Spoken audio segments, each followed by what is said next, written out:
नमस्कार दोस्तों, मैं पुष्पेंद्र स्वागत करता हूं आपका इस वीडियो में। हम प्राचीन भारत के इतिहास को पढ़ रहे थे और हमने पिछली वीडियो में सिंधु घाटी सभ्यता से जितने भी वन लाइनर क्वेश्चन बन सकते थे वो हमने डिस्कस किए, वो हमने पढ़े थे। आज हम सिंधु घाटी सभ्यता से जितने भी समझ पर आधारित प्रश्न हैं उनको हम डिस्कस करने वाले हैं। जैसा कि आप जानते हो कि सिंधु घाटी सभ्यता के अंतर्गत लिपि तो मिली है लेकिन उसको पढ़ा नहीं गया, इसलिए सिंधु घाटी सभ्यता को आदि ऐतिहासिक काल में रखा जाता है। और कुछ पुरातत्ववेत्ताओं ने पुरातत्व साक्ष्यों के आधार पर सिंधु घाटी सभ्यता के सामाजिक जीवन, आर्थिक जीवन, धार्मिक जीवन तथा राजनीतिक जीवन पर अपने विचार प्रस्तुत किए हैं। तो आइए एक एक करके हम इनको पढ़ेंगे। तो सबसे पहले है सामाजिक जीवन। तो यहाँ पर देखिए, तो यहाँ सामाजिक जीवन की अगर हम बात करें तो सामाजिक जीवन की सबसे जो छोटी इकाई थी वो क्या थी? परिवार थी। सामाजिक जीवन की अगर हम बात करते हैं तो समाज की सबसे छोटी इकाई थी परिवार थी। संभवतः परिवार कैसे थे? मातृ सत्तात्मक थे। परिवार कैसे थे? मातृ सत्तात्मक थे, यानी परिवार का जो मुखिया है वो कौन थी? माता थी। आगे आपका वर्ण व्यवस्था का पूर्ण प्रमाण नहीं मिलता है, परंतु समाज कई वर्गों में विभाजित था, जैसे पुरोहित, व्यापारी, श्रमिक और शिल्पी आदि। यानी यहाँ से कोई ठोस प्रमाण तो नहीं मिला है, लेकिन अनुमान के आधार पर बताते हैं कि यहाँ जो वर्ग है वो पुरोहित, व्यापारी, श्रमिक और शिल्पी आदि में बटा हुआ था। आगे हम बात करें तो इस सभ्यता के जो लोग थे वो शांति प्रिय थे। तो सिंधु घाटी सभ्यता के जो लोग थे वो शांति प्रिय थे। वो इसलिए भी थे क्योंकि सिंधु घाटी सभ्यता में खुदाई के दौरान कोई भी हथियार देखने को नहीं मिले थे। आगे देखेंगे, सिंधु घाटी सभ्यता के जो लोग थे वो शाकाहारी और मांसाहारी दोनों प्रकार के थे। शाकाहारी और मांसाहारी दोनों प्रकार के थे। आगे आभूषण का प्रयोग पुरुष एवं स्त्रियां दोनों करते थे। दोनों ही पुरुष एवं स्त्रियां आभूषण पहनते थे और मनोरंजन के लिए ये पासे का खेल खेलते थे, नृत्य भी देखते थे और शिकार करते थे और पशुओं की लड़ाई करवाते थे। तो मनोरंजन के लिए ये पासे खेलते थे, नृत्य देखते थे और शिकार खेलने जाते थे और ये पशुओं की लड़ाइयों को देखते थे, पशुओं की लड़ाइयों को ये करवाते थे।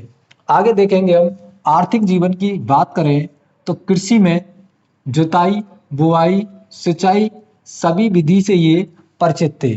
यानी सिंधु घाटी सभ्यता में कृषि का विकास हो चुका था और ये जुताई, बुआई और सिंचाई से इन सभी से परिचित थे। और यहाँ गेहूं, जौ, कपास से भी ये परिचित थे। तो यहाँ गेहूं, जौ, कपास के कुछ साक्ष्य मिले हैं, इसलिए कह सकते हैं कि गेहूं, जौ, कपास से ये परिचित थे। अगला है आपका पशुपालन की अगर बात करें तो इनका जो प्रिय पशु था वो कुंवड़ वाला सांड था। इनका जो प्रिय पशु था वो कौन था? कुंवड़ वाला सांड था। और गाय के भी साक्ष्य मिले हैं, घोड़ा आदि। तो सबसे प्रिय पशु कौन था? कुंवड़ वाला सांड था। और गाय भी, घोड़ा भी ये लोग पालते थे। उद्योग की बात करें तो उद्योग में ये सूती वस्त्र, बर्तन शिल्प यानी बर्तनों को हाथ से ये बनाया करते थे और सूती वस्त्र के उद्योग के कुछ साक्ष्य मिले हैं। आगे अगर हम व्यापार की बात करें तो व्यापार में ये पश्चिम एशिया, मध्य एशिया, ईरान, अफगानिस्तान के साथ ये व्यापार किया करते थे। पश्चिम एशिया, मध्य एशिया, ईरान, अफगानिस्तान के साथ ये व्यापार किया करते थे। और निर्यात की बात करें तो निर्यात सूती वस्त्र को ये निर्यात करते थे, हाथी दांत को भी और लकड़ी को ये क्या करते थे? निर्यात करते थे। और वहां से ये तांबे को आयात करते थे। आगे देखते हैं धार्मिक जीवन की। अगर इनके धार्मिक जीवन की बात करें तो यहाँ पर मंदिर का कोई भी प्रमाण नहीं मिला है। यानी खुदाई के दौरान मंदिर का एक भी प्रमाण नहीं मिला है, लेकिन कुछ प्रमाणों के आधार पर कह सकते हैं ये मातृ देवी की पूजा करते थे। और इसके जो साक्ष्य हैं वो कहाँ मिले हैं? मोहनजोदड़ो में मिले हैं। तो मातृ देवी की पूजा के जो साक्ष्य हैं वो कहाँ मिले हैं? मोहनजोदड़ो में आपको मिले हैं। नेक्स्ट है आपका उर्वरता की देवी की पूजा। ये हड़प्पा में इसके साक्ष्य मिले हैं। ये उर्वरता की देवी की पूजा किया करते थे। इसके जो साक्ष्य हैं वो कहाँ मिले हैं? हड़प्पा के अंदर मिले हैं। और एक मोहर से प्रमुख देवता पशुपतिनाथ का प्रमाण भी मिला है। यानी मोहर पर पशुपतिनाथ का जो चित्र है वो मिला था। और ये लोग नाग पूजा, लिंग योनि पूजा किया करते थे और स्वास्तिक चिन्ह आदि भी इनके भी साक्ष्य मिले हैं। तो ये लोग नाग पूजा, लिंग योनि पूजा और स्वास्तिक चिन्ह आदि इनके प्रमाण मिले हैं। और अग्निकुंड के भी प्रमाण मिले हैं। आप इस बात का भी ध्यान रखेंगे, सिंधु घाटी सभ्यता में अग्निकुंड के साक्ष्य भी मिले हैं। तो आगे अगला है आपका नेक्स्ट, लोथल एवं कालीबंगा से वृक्ष और पशु पूजा के साक्ष्य मिले हैं। तो लोथल और कालीबंगा से आप ध्यान रखेंगे इनका, लोथल और कालीबंगा से वृक्ष और पशु पूजा के साक्ष्य भी मिले हैं। ये कुछ इनका धार्मिक जीवन इस प्रकार था।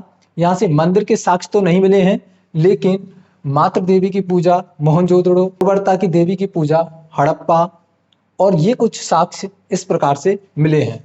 अगला है राजनीतिक जीवन। अगर राजनीतिक जीवन की बात करें तो स्रोतों के अभाव में कुछ भी स्पष्ट कहना संभव नहीं है, इसलिए ध्यान से देखेंगे। स्रोतों के अभाव में वास्तविक व्यवस्था के बारे में स्पष्ट जानकारी नहीं मिली है कि इनकी जो राजनीति व्यवस्था थी वो किस प्रकार थी, क्योंकि इसके पूर्ण रूप से साक्ष्य नहीं मिले हैं, स्रोत नहीं मिले हैं।